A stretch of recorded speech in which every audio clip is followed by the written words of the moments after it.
মাগো, ও মাই গড, ওমা মাগো, ওমা, ওমা মা, মা, ওমা, ওমা মা, ওঠো না ওমা। রাতের বেলা মায়ের জন্য দুধ সাবু নিয়ে যাচ্ছিলাম, রান্নাঘরটা তো ওই নিচে ওই দিকে। রান্নাঘর থেকে বেরিয়ে দেখি মা মুখ থুবড়ে এখানে পড়ে আছে। আপনি কোথায় ছিলেন? কি হলো? আমি রোজকার মতো পুকুর পাড়ে বসে একটু তামাক খাচ্ছিলাম।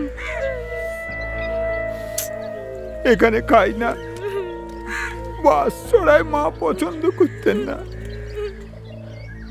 ওখান থেকে ফিরতে ফিরতে বাগানের কাছে কৃষ্ণার কান্না শুনতে পাই। এসে দেখি মা।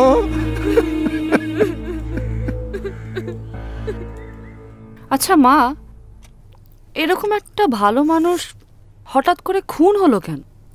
ব্যাস, অমনি গোয়েন্দাগিরি শুরু। সব কিছুতে সন্দেহ না? আমাদের মতন এ পোড়া দেশেও গান্ধীজির মতন মানুষকে খুন হতে হয়েছিল। মা, ওটা রাজনীতি ছিল, এটাও কি পলিটিক্যাল কেস? জানি না রে, তবে ওর কথা এত শুনেছি না, মনটা খুব খচখচ করছে। যাবে নাকি বাপের বাড়ি? তোর অ্যাক্সিডেন্টের পর থেকে আর কোথাও গেছি কখনো?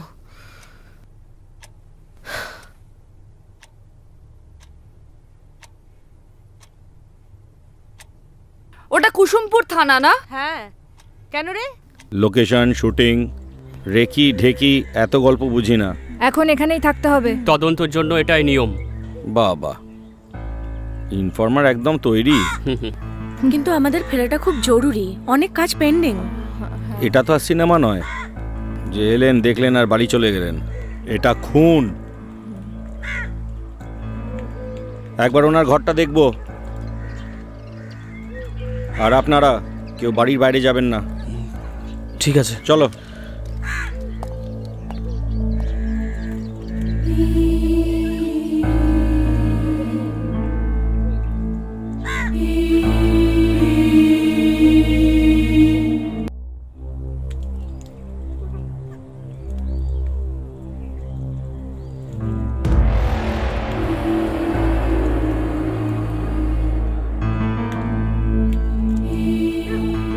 স্যার, ওরা আবার ফোন করেছিল। হ্যাঁ, আবার?